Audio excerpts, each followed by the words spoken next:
What if the people who hurt you the most loved you the most before you got here? What if the losses that broke you open were written into the plan before you drew your first breath? And what if the stranger who showed up at exactly the right moment was never a stranger at all? Yes, you heard that right. This series is about the agreements you made before you were born, the people who agreed to keep them with you, and what it means to live with that understanding in the middle of a life that can feel chaotic, painful, and random. Because it isn't random. And I think somewhere deep in you, you already know that. You felt it.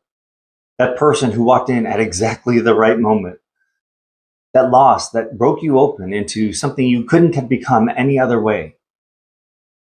That feeling of recognition when you meet someone for the first time that makes no logical sense. We have phrases for it in everyday language. Some people come into your life for a reason, some for a season, some for a lifetime. We say it so casually that we've almost stopped hearing it. But what if we meant it literally?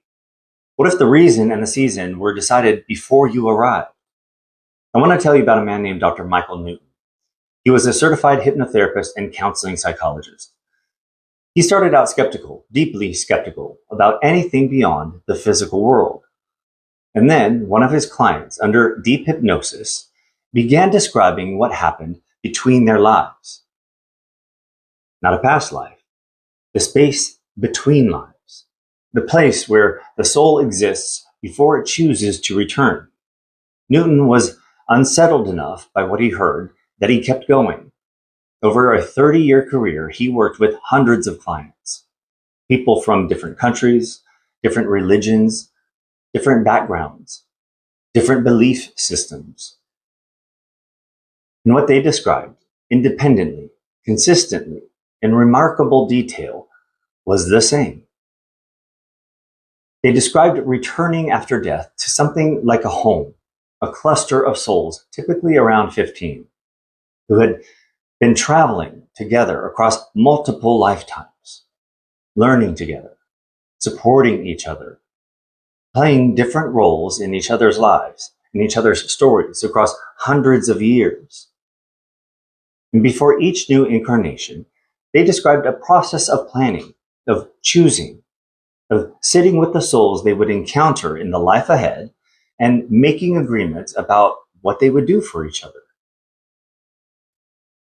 Not just the people who would love you, the people who would challenge you, lose you, leave you, hurt you. All of it, agreed to in advance by souls who understood something our human minds struggle to hold, that the hardest lessons carry the most light. Robert Schwartz, a hypnotherapist and researcher, spent years documenting actual pre-birth planning conversations through work with mediums and regression therapists.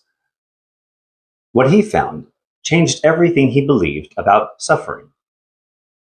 He found that souls don't choose difficult experiences as punishment. They choose them as curriculum. A soul that wants to understand compassion deeply might choose to be born into a family that lacks it. The soul that wants to embody courage may choose a life that requires it constantly. And the souls who agree to play the difficult roles, the absent parent, the betrayer, the one who leaves, often do so out of the deepest love, because they are willing to be the friction that polishes another soul into its fullest expression. Your greatest wound may have been delivered by your greatest love. Not the love you felt in this life, the love that existed before this life began. Now I want to bring this into my own experience, because this isn't abstract for me. I've had people walk into my life who felt immediately familiar, not just comfortable, familiar, like I knew them before I had any reason to. I've had connections that moved faster and deeper than logic could explain. And I've had losses that didn't just hurt, they reorganized me. They broke something open that needed to be broken. And on the other side of that breaking was always something I couldn't have reached any other way. At the time, I called it pain. Looking back, I call it agreement. And here's where it gets even bigger. Because the soul family framework is just the beginning. Quantum physics tells us that at the subatomic level, particles that have once been connected remain connected regardless of distance. You change one and the other responds instantly, without a signal traveling between them. Not because of communication, because they are still expressions of the same unified field. What if that's what soul contracts are? Not mystical agreements written on celestial parchment, but quantum entanglements, frequencies that recognize each other because they were formed from the same source.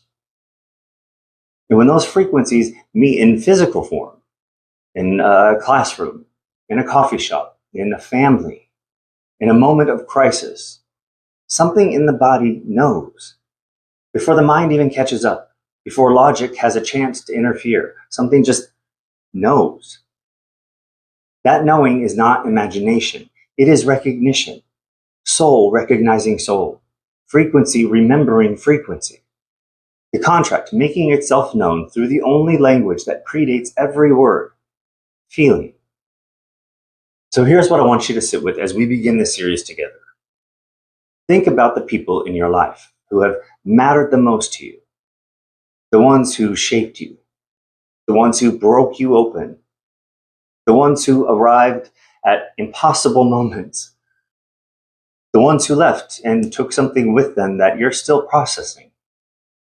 What if none of them were accidents? What if every single one of them agreed to be exactly who they were to you before either of you even arrived here?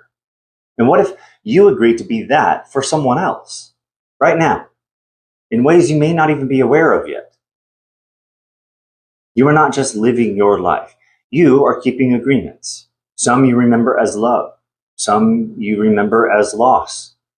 All of them are the same thing. Souls honoring what they promised each other before this world began. In the episodes ahead, we're going to go deeper into the soul family, who they are and how you recognize them, into the hardest agreements, the ones made with those who hurt us, into the Akashic records and what the ancient wisdom traditions have always known about pre-birth planning, into the quantum science that keeps pointing at the same truth the mystics have carried for thousands of years, and into the most mind-bending layer of all, that because we are all expressions of one consciousness, every lesson any soul learns is ultimately source learning through a different lens. Your growth and theirs, the same growth. Their awakening and yours, the same awakening. We are not separate souls on parallel journeys. We are one soul on one journey, experiencing itself through the beautiful, aching, magnificent illusion of being many. That's where the series goes, and I cannot wait to walk it with you. So thank you, and I love you. I'll see you in the next one.